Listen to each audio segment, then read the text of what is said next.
My name is Monica Gleberman, and you're listening to Silence on Set podcast.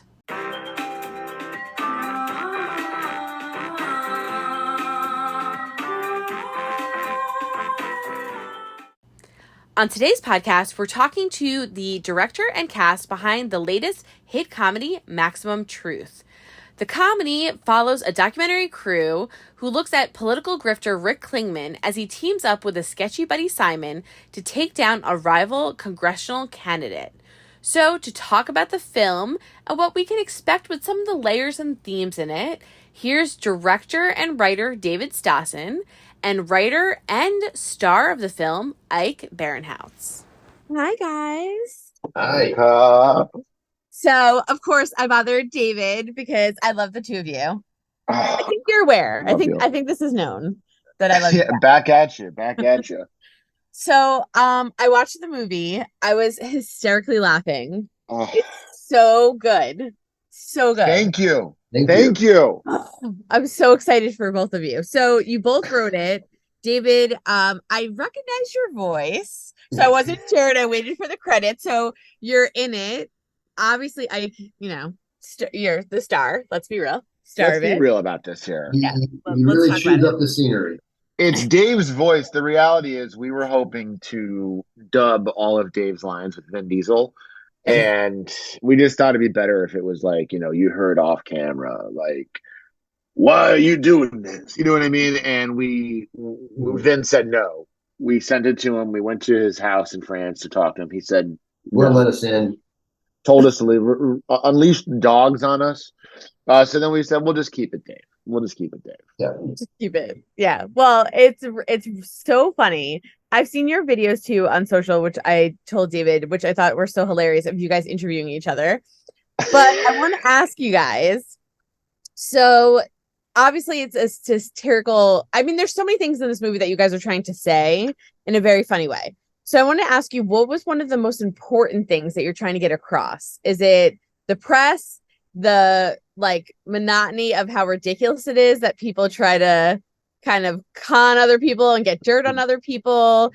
What's the big thing that you guys want to get across in it? Because there's so many.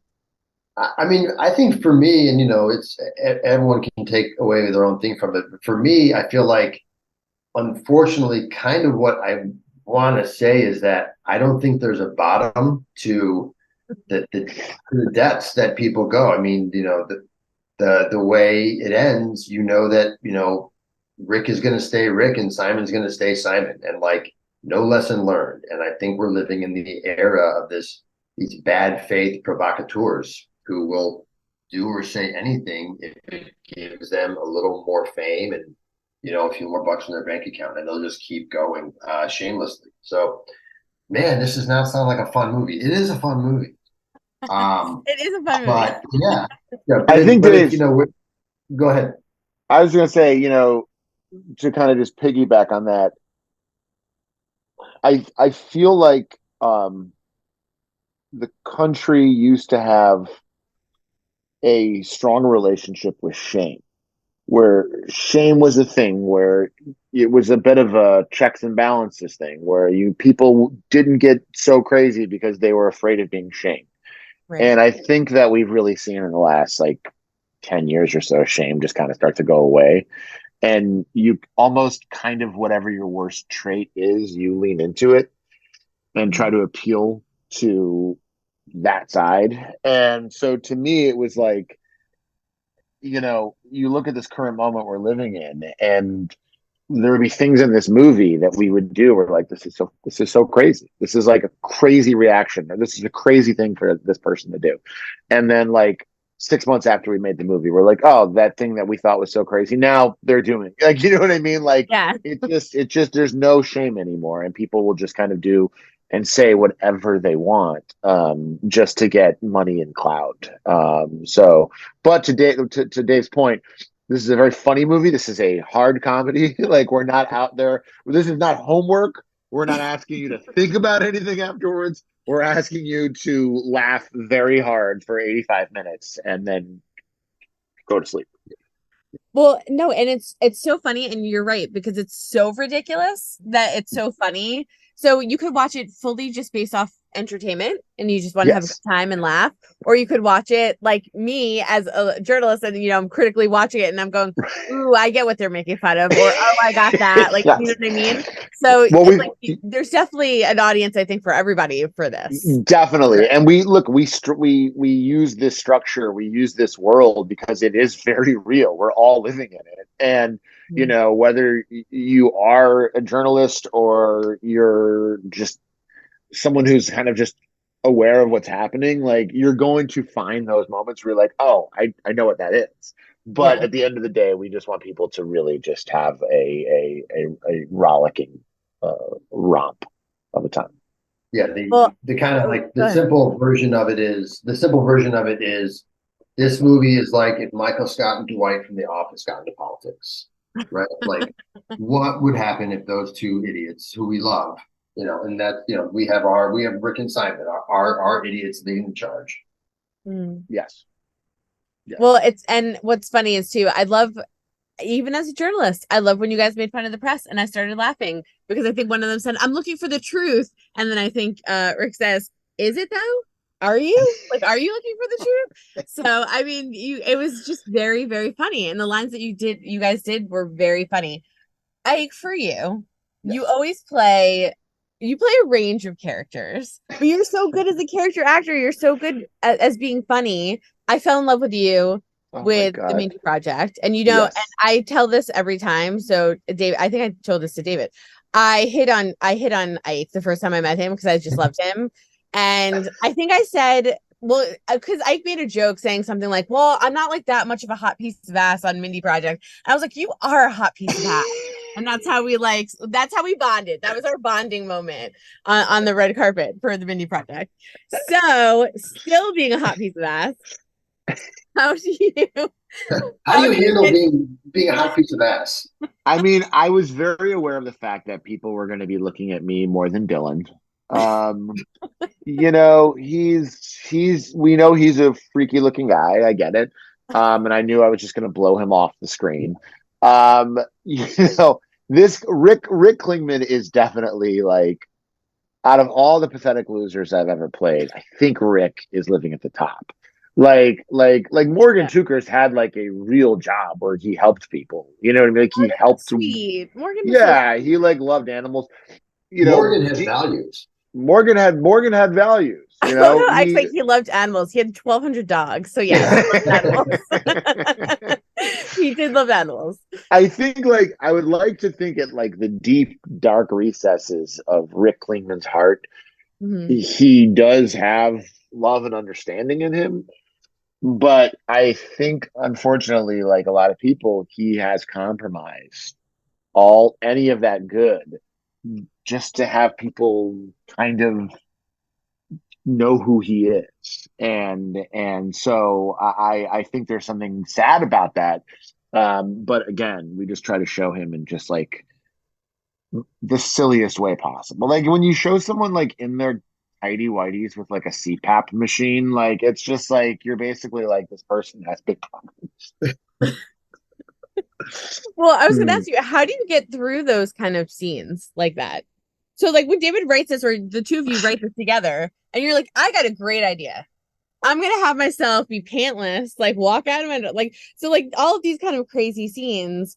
How do you get into character to make that so realistically funny? I mean, like it's so Bible what he's saying and what you're doing. First of all, whenever there's something like dumb or gross or like where I'm unclothed, the first thing I always do is complain to Dave. Like, why did we write this? I was gonna say, I remember this was one of the conversations on set we had where it was like, I was a little like, hey, I think the t-shirt should be a little shorter.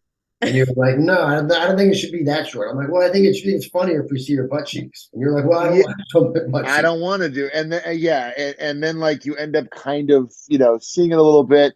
I remember the Mindy Project, we wrote a scene where like a German Shepherd like bites Morgan's penis. And like when like the animal trainer was like, make sure you don't move too much or the dog will get you. And I was like, why did we write this? Like this is like an owned goal. So the first thing I do is complain. But then like, one thing Dave and I have known each other so long, and I think we think we're very funny. And so like when I hear Dave like laughing off camera when I'm like in my underwear yelling at someone and I hear Dave go like I'm gonna start I know it's funny then and then I'm gonna that's what kind of gets me like through it because I know it's funny. He wouldn't put me out there if it wasn't funny. Yeah. And I remember I think there was a blooper one time I was watching and I just hear, I think you were in it, Ike, and you go, yeah. I hear David at Video Village. I hear him at Yeah. Video Village. And then you start laughing. So I know On the video. Oh yeah. Yeah, Oh, he always tried to blame me for his breaking. Like well, yeah, because if I could hear him laugh, it's like I think you were it's laughing over. first, then I broke. No. Go to the tape. Yeah. We'll roll the footage. We'll roll the footage. You're busted. You're busted. David, for you, obviously, you know, I think you're a genius, which I told you last time. You're very kind.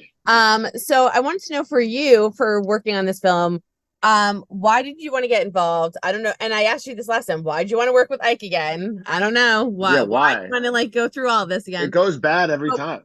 But what was important for you in terms of writing the movie, and then also what were you trying to get across? Is there something in particular that you really liked? As Ike leaves us, so I'm go right ahead, here. I'm just plugging in my computer. I'm just plugging in my computer. I can hear you guys. I'm just plugging in my computer. You know, we had the idea, and when Ike and I have an idea and it breaks really fast, meaning like the story comes together and we can lay out the scenes really fast. We laid out the scenes in like an hour and a half FaceTime call. And then the first draft of the script was written in, I don't know, like 5 or 6 days. Like it, so when we have something like that usually ends up being our best work because if it's not, if it's easy, then to us it makes sense. So that got us really excited. And then it was, well, let's get to this to our good friends, QC, the producers who did Ike's movie The Oath, and they did Get Out. And these guys are politically minded, but also just had great senses of humor. And then it just went fast. And that was, and so just when the idea just seems to click for both of us, even though we kind of share one brain and one sense of humor, like if we both like something this much, then we kind of just follow our instincts. And then for both of you, I've seen obviously everything. Shocker. So you guys, just take this for the rest of your day. I feel like. But I wanted to ask you too. You also a lot of times include people that you've worked with before. So like Beth, I mean, people that I've seen like over and over and over again.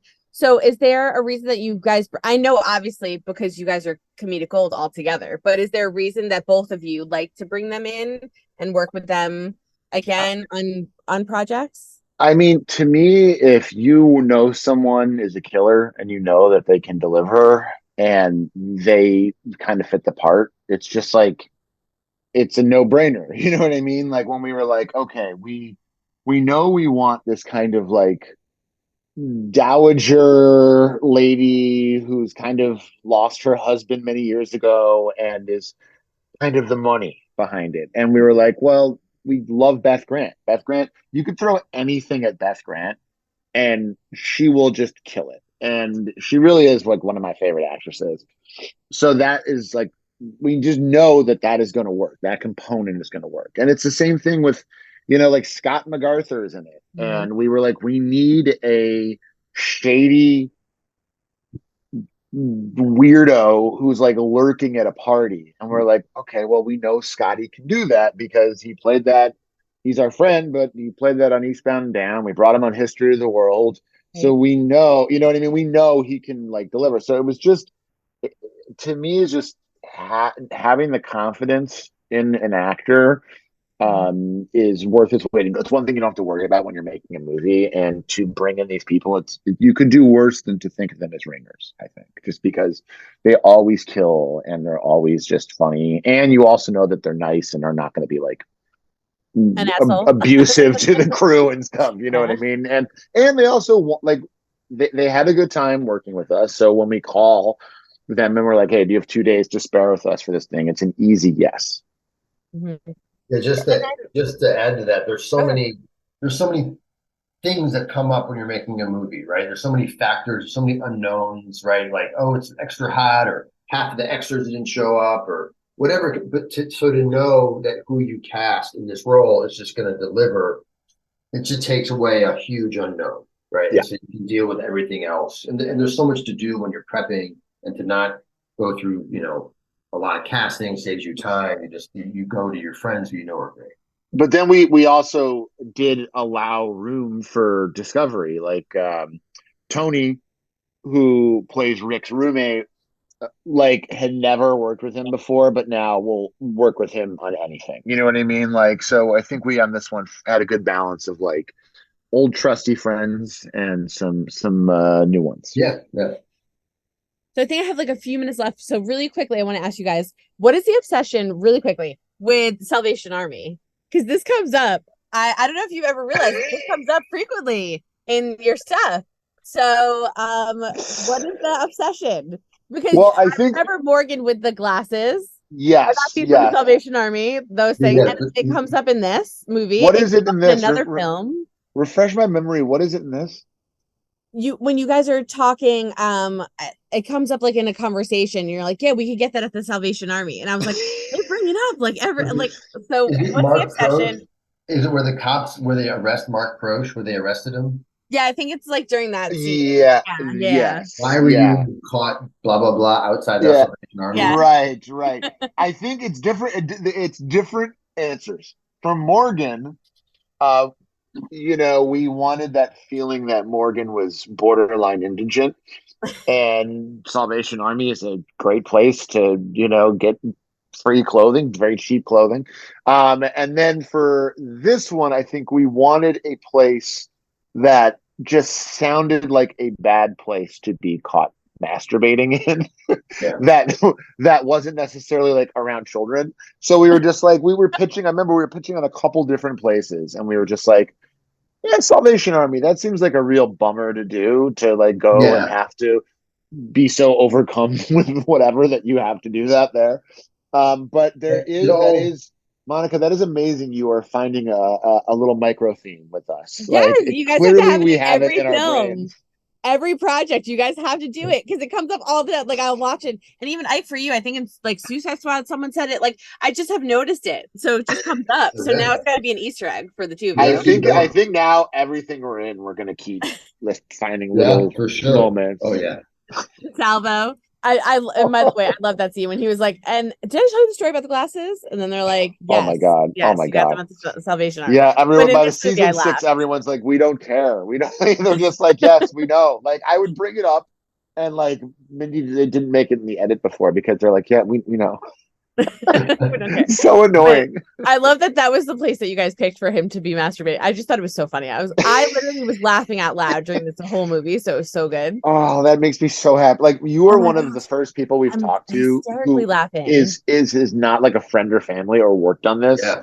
And so like just to hear this is like, it's so exhilarating. Like I have goosebumps. It feels amazing. Like I'm like it's really so good. How could you not think it's funny? It's so funny. Oh my god. No, we think it's funny, but we haven't talked. Everyone that has seen it is like either worked on it or is a family member, so they're obliged to be like, "That's awesome! I was laughing."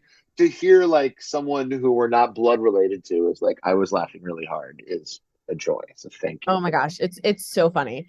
So for my last, probably like 2 questions. I think I have a couple of minutes left. I don't know. So I wanted to ask you guys too. Obviously, what was it like working with Dylan and Max, which was so great to see them come in and do really crazy comedy and like funny stuff. So what was it like working with the two of them? And then I'll do a 2-parter, I guess. And then what are you guys most excited about? Because obviously no one's seen it. I feel very special that I saw it and it's so funny. But what are you guys most excited about when it comes out? And it's no longer your baby anymore. Now it's out in the world. That's it. And it doesn't belong to us anymore.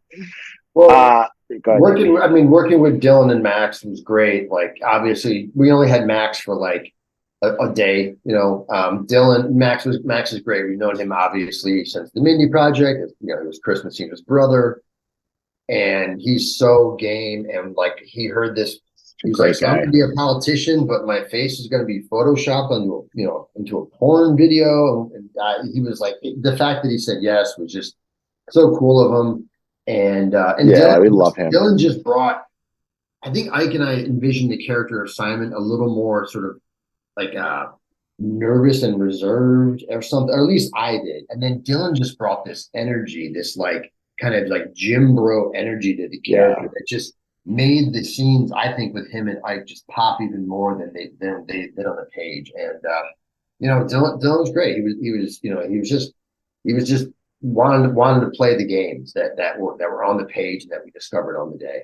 Yeah, he's one. I had been a fan of his, and I just kept seeing his face when we were writing it, but we did have a slightly different take on it.